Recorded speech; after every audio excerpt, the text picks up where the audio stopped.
Hello and welcome, Kendra Morgan here, and today I'm super excited to announce a brand new monthly sketch challenge for TLC Designs. The online store will have a new product called the Sketch Easy Bundle with the coordinating challenge number for each month.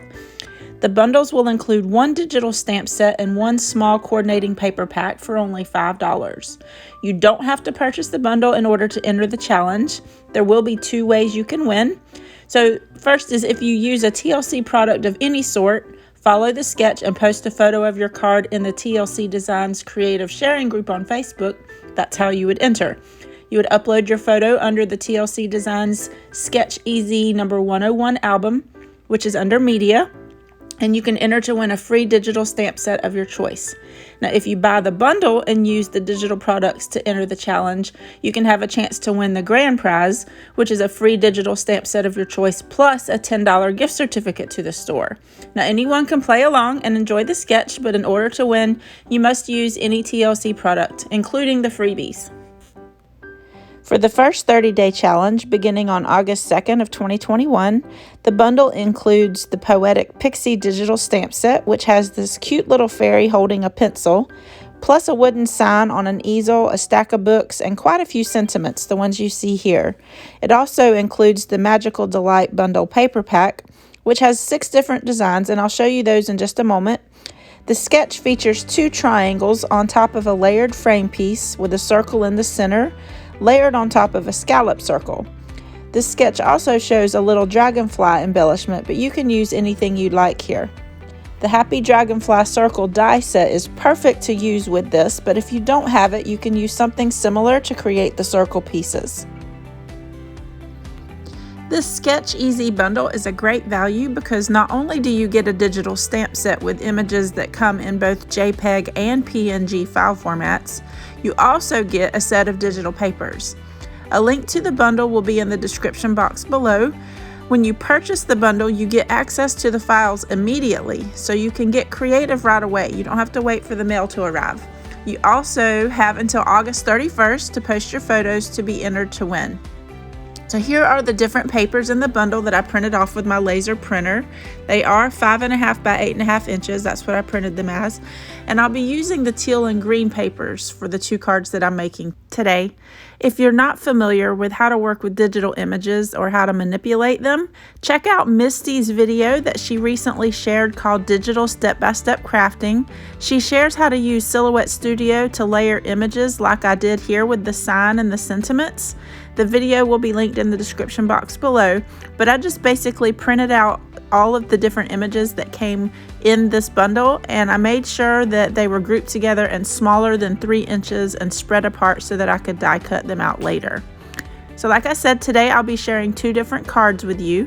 The first card I'll be showing is just a basic side fold card using the teal blue papers. I'm using a black card base that is A2 size, which is 4.25 by 5.5 inches. And I've cut a white mat to be 1/8 of an inch smaller than the base. The measurements are listed on the sketch. For the triangle pieces, you'll want to first cut the rectangle piece to be 4 inches by 5.25, and you'll need to do this for both colors. Then you'll want to turn it diagonally and then line up the corners on your paper trimmer. Now you want to make sure that the points are along the cut line, and you'll do this for both papers. Now you will be able to make 2 cards out of these pieces since you'll have 2 extra triangles. Whenever I went to cut this plain blue piece, my blade on my paper trimmer came out and I didn't have it placed back in there correctly, so you'll see I struggle a little bit here. But you can use a paper trimmer like this one, or you can use a guillotine trimmer, whichever you prefer, as long as you have your cut line lined up along the corners so that you're making a straight diagonal cut from one corner to the next. So now that I have my triangles cut, for the card base, I'm using a 110-pound heavyweight black cardstock that I've cut at 5.5 inches on the long side to create a side folding card. I scored it at 4.25 inches using my scoreboard and bone folder. And I'm gluing down the white mat using some Nuvo Deluxe adhesive, which will allow me a little bit of time to scoot it directly in the center where I want it. Then next, I'll be taking my 2 triangle pieces and lining them up to make sure I have the same amount of white space on each side. Now, if you need to, you can trim off a little bit of the long edge using your paper trimmer. You see now I'm using my guillotine. I didn't want to mess with my regular paper trimmer anymore. The guillotine is definitely, I just got it, so I'm still learning how to use it. But now that I have the white space along the edges lined up exactly, I'm going to glue these pieces down. And if you find that your 2 triangles don't line up exactly, it'll be okay, because you will be placing a 1/4 inch strip on top, and we're going to cut and glue that down next. It will cover up if there is a little bit of a gap. So as long as the gap isn't larger than a 1/4 inch, you're good. The main thing you want to get even here is the spacing around the triangles alongside that frame. You want to make sure that the white mat is even all the way around. So this strip will need to be at least 6.5 inches long. And to me, it's best to cut it longer and then just cut off the excess with your scissors after you have it glued down. Okay, so you see me cutting off the little excess pieces of that strip here. Now that the card base is done, let's move on to coloring the image.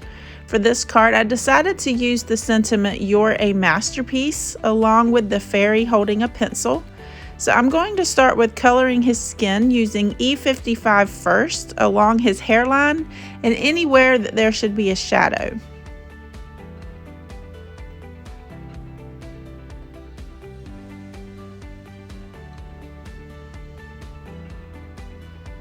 And then next I added E53 and just kind of blended those 2 shades together.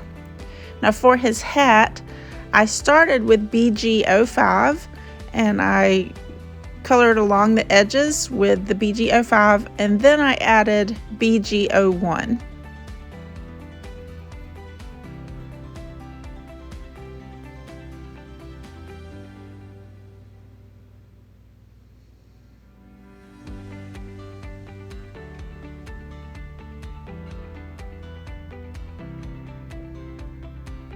Now for his wings, I used BG000, and then I colored his overalls with that same BG05.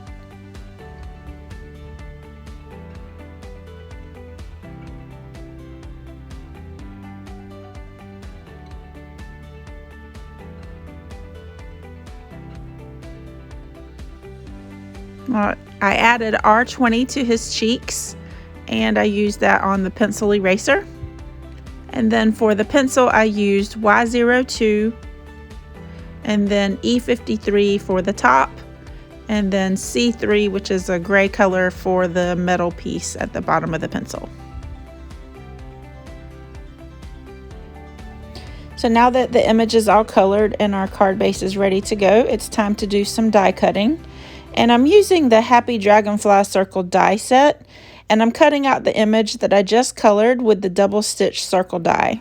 And I'm cutting the scallop shape out of some black cardstock, and the 2 dragonfly wings, I'm using the extra teal colored papers. And I originally thought that I'd make the dragonfly's body be yellow, but I decided it was too bright, so I ended up cutting it out of some black cardstock later. I glued the circle pieces to the card base. And then I added the dragonfly body to the left side of the circle rather than on the right side like it shows in the sketch, in order to balance it out. Now my fairy dude holding the pencil is over on the right, and so I didn't want to add another something there. It needed to be on the other side. Now I could have flipped the fairy and made a mirror image on Silhouette Studio before printing him out, but I didn't think about it at the time. Now because I'll be attaching the dragonfly's head to the white circle, his body's going to hang over, and I didn't want it to just like flop around. So I used some little tiny foam adhesive circles, and I attached that to the back of the dragonfly's body as well as to the back of the bigger wings. And then I just attached the smaller wings with some liquid glue, and that just gave it a little bit of dimension. And then because I didn't want the fairy to just like be floating in the white circle, I decided to add some C0 underneath for like a shadow. This is like a very light gray color.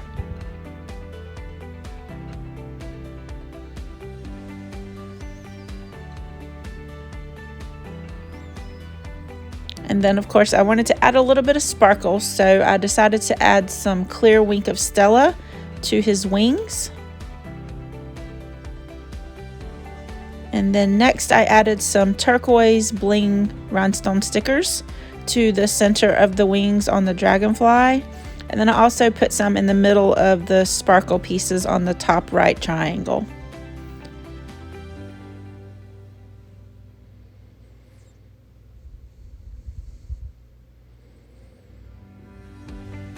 Next, I decided to add some Nouveau Crystal drops in Morning Dew to the fairy's eyes to give it some shine.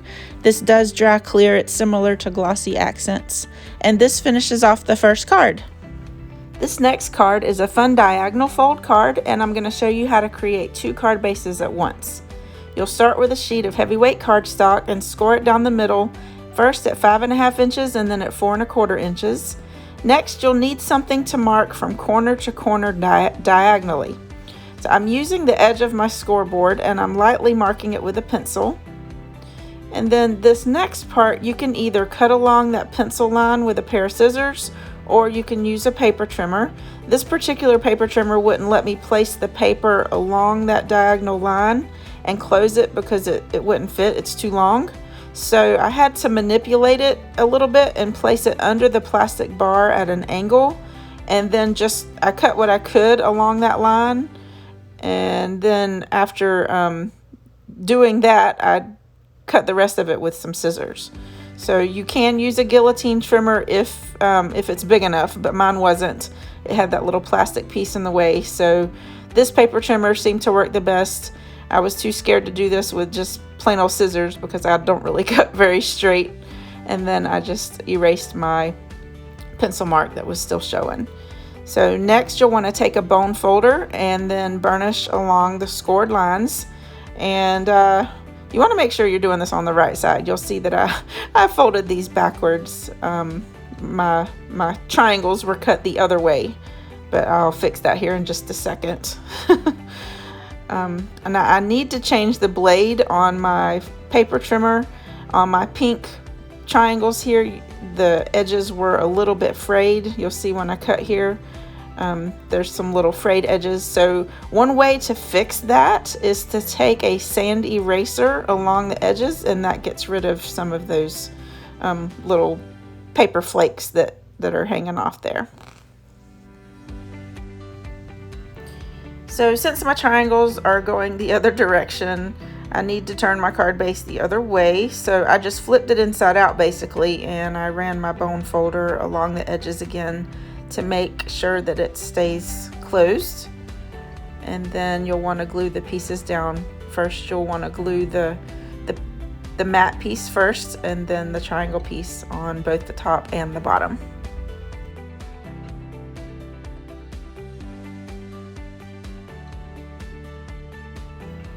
Now for the image on this card, I decided to use the sign this time with the sentiments welcome and back to school. I colored the sign with C0 and C3, which is a gray color, and then E55 for the wood part. Now I'm not going to talk the rest of the time that I'm coloring. I'm going to put on some music, but the colors that I've used are listed here on the screen.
Now, using the same Happy Dragonfly Circle die set that I used earlier, I cut out the image with the double stitch circle, same as before, and I used the same pink color for the scalloped circle that I used as my mat, and then the body, I used that same pink for the body of the dragonfly. And I cut the wings out of the different shades of color on the extra piece of the printed cardstock. And now when you're gluing down the circle, you want to only add glue to the back on the top right corner. You don't want to add any glue on the other side because you want it to be able to open up.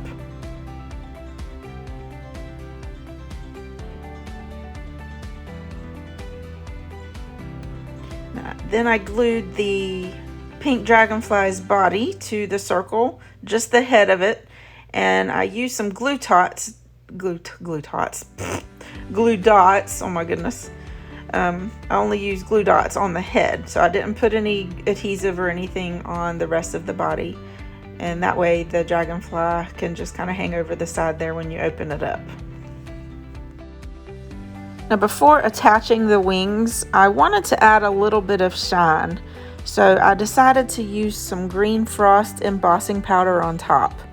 So I'm placing the wings and the little flower pieces face down onto my Versamark ink pad, and I'm using the back side of my spatula tweezers to press the ink onto the entire surface of all 4 pieces.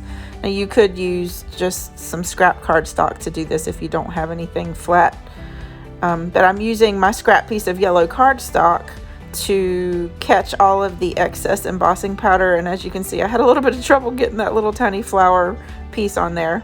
And I haven't used this embossing powder in a while, and it's very humid here in Florida, so it's a little clumpy, and as you can see, a whole bunch of it just dumped out.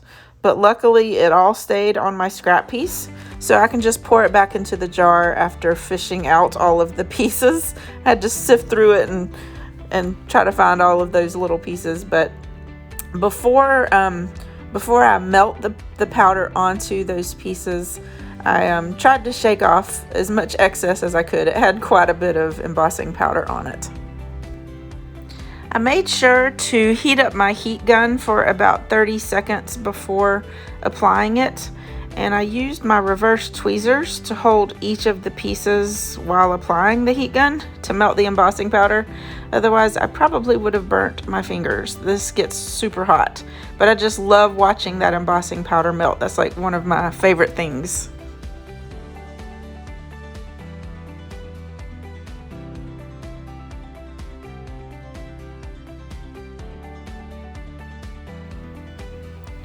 The embossing powder gave it a nice little iridescent green frosty shine. It's kind of hard to see on camera.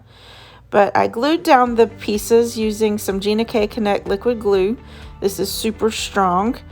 And I added the flower to the center of the wings with a glue dot. I had to make sure that the wings were going to stay first, so I used my reverse tweezers to hold the wings in place for just a little bit until they were dry, and then I added that flower to the center there. And only added 1 glue dot, but because the flower has a hole in the center, I do end up covering that up. To finish off the card, I did the same thing that I did on the first card. I added some clear Wink of Stella to his wings, and then I also added some Nuvo Crystal Drops and Morning Dew to the eyes to give them some shine. I really love the fun fold on this card. I think it's super neat. You can add some pop-up elements to the inside or add another image or sentiment. There's just a lot that you can do with it. But adding this little iridescent rhinestone bling to the center of that flower, and this finishes off the card. So here are both cards that are finished. I really hope this video inspires you to use the sketch in different ways and get creative. Don't forget to join the TLC Designs Creative Sharing group on Facebook if you're not already a member. The link is in the description box below. Again, you have until August 31st to post your photos to enter the sketch challenge. The winner will be announced in the Facebook group, so make sure you turn on those notifications there. I look forward to seeing what you all create. Thank you so much for watching and have a wonderful day.